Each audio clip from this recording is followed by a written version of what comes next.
அனைவருக்கும் வணக்கம். ரிஷபராசினியர்களுக்கு நிகழ இருக்கும் செவ்வாய் பயிற்சியின் காரணமாக என்ன மாதிரியான நன்மைகள் எல்லாம் ஏற்பட இருக்கு, கிரக நிலைகளின் ரீதியாக அமையிருக்கும் சாதகங்கள் என்ன, பாதகங்கள் என்ன, மேலும் என்ன மாதிரியான முன்னேற்றங்கள் எல்லாம் உங்களுடைய வாழ்வில் ஏற்பட இருக்கு என்பது குறித்தான முழுமையான பதிவு தான் இந்த வீடியோல நம்ம விரிவா பார்க்க போகிறோம். அந்த வகையில் கும்பராசியில் சஞ்சரித்து வந்த செவ்வாய் தற்போது மீன ராசிக்கு பயிற்சி ஆகிறார். அதுவும் அங்கு ஏற்கனவே சஞ்சரித்து கொண்டிருக்கு. சனியோடு இணைகிறாருங்க. அதாவது செவ்வாயை பொறுத்த வரைக்கும் உங்களுடைய ராசிக்கு சப்தம விரையாதிபதியானவர் செவ்வாய். விரையாதிபதி செவ்வாய் லாபஸ்தானத்திற்கு வரும் இந்த நேரம் விரயங்கள் கொஞ்சம் அதிகரிக்கும் என்பதை கிரக நிலைகள் உறுதியளிக்குது. இருந்தாலும் கூட விரயத்திற்கு முன்னதாகவே வருமானம் வந்து சேரும் என்பதால் நீங்கள் கவலைப்பட வேண்டிய எந்த ஒரு அவசியமும் இல்லைங்க. அதே போல் இத்தருணங்கள்ல அதை செய்ய வேண்டும் இதை செய்ய வேண்டும் என்று கவலைப்பட வேண்டாம். காரியத்தை நீங்கள் தொடங்கிவிட்டால் அதற்குரிய தொகை படிப்படியாக உங்களுக்கு நிச்சயம் வந்து சேரும் என்பதை கிரக நிலைகள் உறுதியளிக்குது. எனவே மனக்கலக்கம் அடைய வேண்டாங்க. பிள்ளைகளாலும் குடும்பத்தினர்களாலும் ஏற்படும் செலவு சுப செலவுகளாகவே இருக்கும் என்பதால் நீங்கள் கவலைப்பட வேண்டிய அவசியமில்லை. அந்த சுப செலவுகளுக்கு ஏதாவது ஒரு வகையில் நிச்சயம் பணம் வந்து சேரும். நீங்கள் கடன் வாங்க வேண்டிய அவசியம் இருக்காது என்பதை கிரக நிலைகள் மீண்டும் மீண்டும் உறுதியளிக்குது. அதே போல மீன ராசியில் சஞ்சரிக்கும் சனியோடு தற்போது செவ்வாய் இணைகிறார். அதாவது மீன ராசியில் சனியும் செவ்வாயும் சேர்ந்து சஞ்சரிக்கிறார்கள். இது அவ்வளவு நல்லதல்லங்க. பொதுவாக பகை கிரகங்களுடைய சேர்க்கை லாபஸ்தானத்தில் இருக்கும் போது எதையும் திட்டமிட்டு செய்ய இயலாது. அப்படியே திட்டமிட்டு செய்ய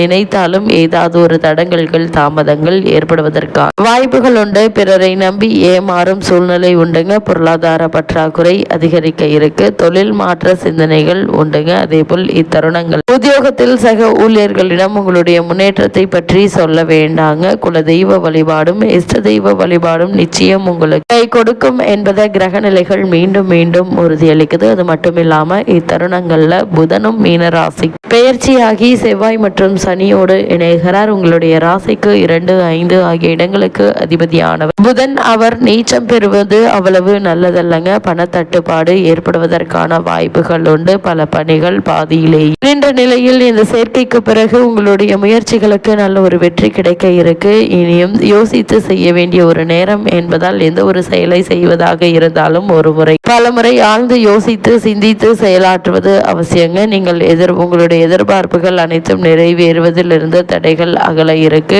பிள்ளைகள் வழியில் உங்களுக்கு செலவுகள் உண்டுங்க. அது கல்விக்காகவோ உத்தியோகத்திற்காகவோ அல்லது திருமணத்திற்காகவோ ஏற்படலாங்க. அலுவலகத்திற்கான மின்னணு மற்றும் மின்சார பொருட்களை வாங்கி மகிழக்கூடிய தருணமாகவும் இந்த செவ்வாயினுடைய சஞ்சாரம் அமையிருக்கு என்பதை கிரக நிலைகள் மீண்டும் தெளிவுபடுத்துதுங்க. அது மட்டும் இல்லாம இக்காலகட்ட கிரக நிலைகளை ஆராய்ந்து பார்க்கும் போது உங்களுடைய ராசிநாதன் சுக்கிரன் உச்சம் பெற்று சஞ்சரிக்கிறார். அவரோடு பாக்கியஸ்தான அதிபதி சனியும் சேர்ந்திருப்பதால் அற்புதமான ஒரு நேரம் என்று தாங்க சொல்ல வேண்டும். நீங்கள் தொட்ட காரியங்களில் நிச்சயம் வெற்றி கிடைக்குங்க. நினைக்க இயலாத அளவு தொழில் வளர்ச்சியும் குடும்ப முன்னேற்றமும் கூட இருக்கு. உத்தியோகத்தில் மேல் அதிகாரிகளின் ஆதரவு திருப்தி தரும். பணி ஓய்விற்கு பிறகு பணி நீடிப்பு உண்டு. வருமான பற்றாக்குறை அகல இருக்கு. உங்களுடைய ராசிக்கு தனஸ்தானத்தில் குரு இருப்பதால் குடும்பத்தில் ஒன்றுக்கு மேற்பட்டவர்கள் சம்பாதிக்கும் வாய்ப்பும் உள்ளத்தில் நினைத்ததை உடனடியாக முடிக்கும் சந்தர்ப்பம் உண்டு என்பதை கிரக நிலைகள் மீண்டும் மீண்டும் தெளிவுபடுத்துதுங்க. அது மட்டும் இல்லாம மிக முக்கிய கிரகமான சுக்கிரன் 6ஆம் இடத்திற்கு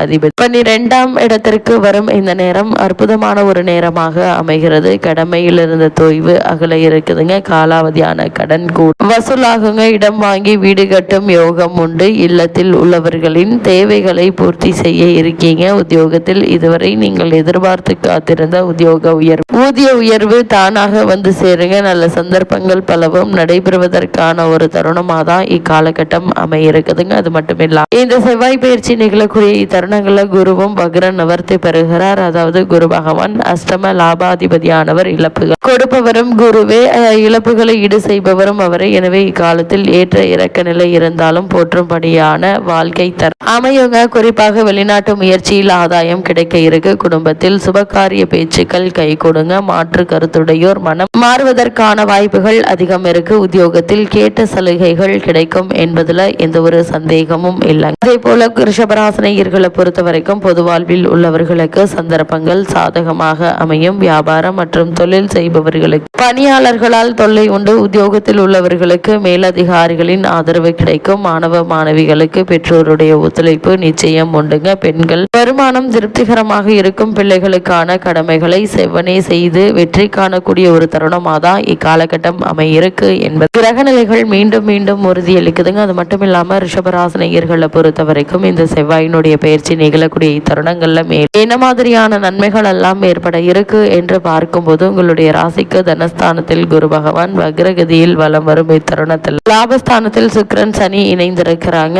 தேவையான அளவிற்கு வருமானம் இருப்பதால் இக்காலகட்டம் முழுவதுமே ரிஷபராசினியர்களான உங்களுக்கு பிரச்சனை இருக்காதுங்க. கணவன் மனைவியிடையே ஒற்றுமை நிலவ இருக்கு. சுப செலவுகள் அதிகரிக்குங்க. அதே போல் விவாக வயதில் பெண் அல்லது பிள்ளைகள் இருந்தாங்க அப்படின்னா நல்ல ஒரு வர இருக்கு. வெளியூர் பயணங்கள் நன்மையில் முடியுங்க. அதே போல் தசாபுக்திகள் சுபபலம் பெற்றிருக்கும் பட்சத்தில் சொந்த வீடு அமையும் யோகம் உள்ளத கிரக நிலை எடுத்துக்காட்டுது. பணி நிமித்தமாக வெளிநாடு அல்லது வெளியூர் சென்று ஒன்றிற்கு சென்று வரும் சாத்தியக்கூறுகளும் உள்ளது என்பதை கிரக நிலைகள் உறுதியளிக்குது. அதே போல ரிஷபராசியை சேர்ந்த உத்தியோகஸ்தர்களுக்கு செவ்வாயினுடைய இந்த பயிற்சியின் காரணமாக மேலும் என்ன மாதிரியான முன்னேற்றங்கள் எல்லாம் ஏற்பட இருக்கு என்று பார்க்கும்போது மேலதிகாரிகளுடைய ஆதரவு பணிகள்ல உற்சாகத்தை ஏற்படுத்துங்க. தற்காலிக பணியாளர்களுக்கு பணி நிரந்தரமாகும். புதிய வேலைக்கு முயற்சித்து வரும் ரிஷபராசி அன்பர்களுக்கு நிச்சயம் வெற்றி கிடைக்குங்க. தாய் நாட்டிற்கு திரும்ப ஆர்வம் இருந்துச்சு அப்படின்னா நோக்கம் நிறைவேற இருக்கு. பணி நிமித்தமாக இதுவரை பிரிந்திருந்த கணவன் மனைவியர் ஒன்று சேர்வதற்கான வாய்ப்புகள் இருக்கு. வேறு வேலைக்கு முயற்சித்து வரும் ரிஷபராசினருக்கு நல்ல ஒரு நிறுவனத்தில் நல்ல ஒரு ஊதியத்துடன் கூடிய வேலை இப்போது கிடைக்க இருக்குதுங்க. நிதி நிலைமையில் நல்ல ஒரு முன்னேற்றம் ஏற்படுவது அனுபவத்தில் உங்களால் காண முடியுங்க. அதே போல் தொழில் மற்றும் வியாபாரம் செய்யும் ரிஷபராசினியர்களுக்கு என்ன மாதிரியான நன்மைகள் எல்லாம் செவ்வாயினுடைய பெயர்ச்சியின் காரணமாக ஏற்பட இருக்கு என்று பார்க்கும்போது ஜீவனஸ்தானமும் லாபஸ்தானமும் சுபபலம் பெற்று திகழ்வதால் லாபகரமான ஒரு தருணம் என்று தாங்க சொல்ல வேண்டும். புதிய விற்பனை கிளைகள் திறக்கப்பட்டு லாபம் உயர இருக்கு. சக கூட்டாளிகளின் ஒத்துழைப்பு நிச்சயம் உங்களுக்கு கிடைக்க இருக்குது. இது மட்டும் இல்லாம இந்த கிரக நிலைகள் சுபபலம் பெற்றிருக்கும் பட்சத்தில் வியாபார அபிவிருத்தி சம்பந்தமாக வெளிநாடு சென்று வரும் சந்தர்ப்பமும் உருவாக இருக்குங்க. வங்கி மற்றும் இதர நிதி நிறுவனங்களின் ஆதரவும் உதவியும் முக்கிய தருணங்கள்ல கிடைக்குங்க. ஒரு சிலருக்கு புதிய வர்த்தக ஒப்பந்தங்கள் கையெழுத்திடுவதற்காக வெளிநாடு ஒன்றிற்கு சென்று வரும் சாத்தியக்கூறுகள் உள்ளத கிரக நிலைகள் எடுத்துக்காட்டுது. உங்கள் விற்பனையை அதிகரிப்பதற்கு வாய்ப்புகள் உருவாகும். அதே போல் கலைத்துறையினரை பொறுத்த வரைக்கும் கலைத்துறையின் பெரும்பான்மையான அம்சங்கள் சுக்கிரனுடைய அதிகாரத்தில் தாங்க இருக்கு. அந்த சுக்கிரன் சிறந்த சுபபலம் பெற்று சஞ்சரிப்பதால் அவரது பார்வை பலத்தின் சக்தியானாலும் கலைத்துறை அன்பர்களுக்கு லாபகரமான தருணமா இந்த செவ்வாய் பயிற்சி அமையிருக்கு. நல்ல வாய்ப்புகள் உங்களை தேடி வருங்க. வருமானம் உயர இருக்கு. மக்களிடையே செல்வாக்கு அதிகரிக்குங்க. தசாபுக்திகள் சுபபலம் பெற்றிருக்கும் பட்சத்தில் வெளிநாடு ஒன்றிற்கு சென்று வரும் சாத்தியக்கூறு அதன் காரணமாக நல்ல வருமானமும் கிடைக்க இருக்கு என்பதை சம்பந்தப்பட்ட கிரகங்களின் சஞ்சார நிலைகள் குறிப்பிட்டு காட்டுது. உங்களுடைய பொருளாதார நிலையை சரி செய்து கொள்ள அரிய சந்தர்ப்பம் இது.